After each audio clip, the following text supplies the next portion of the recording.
do mandato. Disposições gerais. Opera-se o mandato quando alguém recebe de outrem poderes para, em seu nome, praticar atos ou administrar interesses. A procuração é o instrumento do mandato.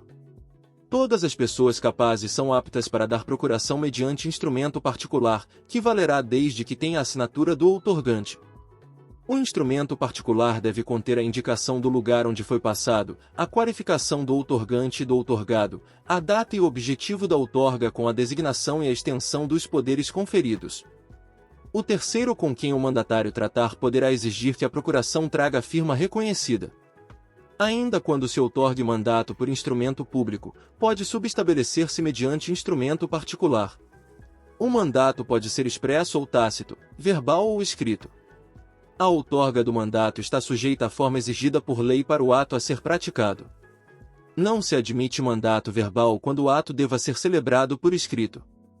O mandato presume-se gratuito quando não houver sido estipulada a retribuição, exceto se o seu objeto corresponder ao daqueles que o mandatário trata por ofício ou profissão lucrativa.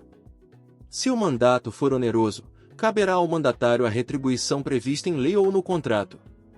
Sendo estes omissos, será ela determinada pelos usos do lugar, ou, na falta destes, por arbitramento. A aceitação do mandato pode ser tácita, e resulta do começo de execução. O mandato pode ser especial a um ou mais negócios determinadamente, ou geral a todos os do mandante.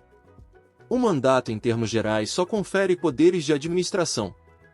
Para alienar, hipotecar, transigir, ou praticar outros quaisquer atos que exorbitem da administração ordinária, depende a procuração de poderes especiais e expressos.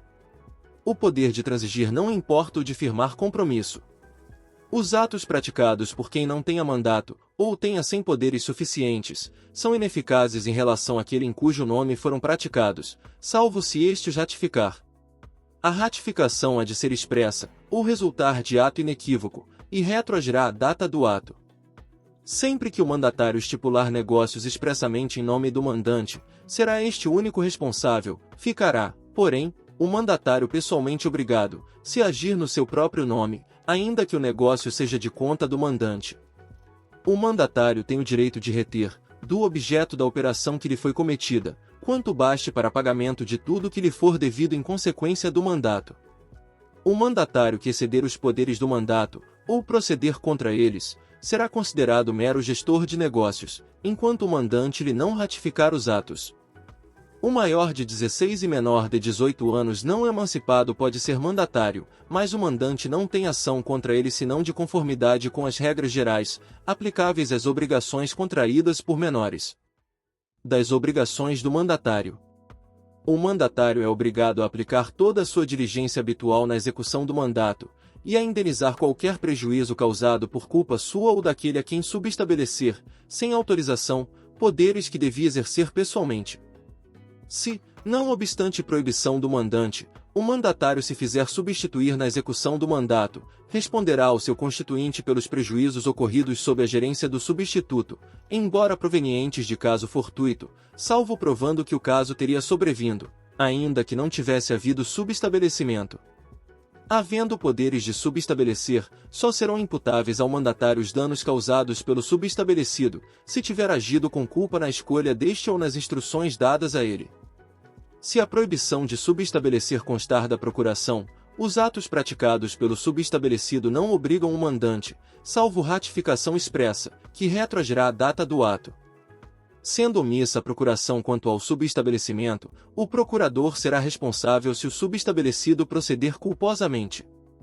O mandatário é obrigado a dar contas de sua gerência ao mandante, transferindo-lhe as vantagens provenientes do mandato, por qualquer título que seja.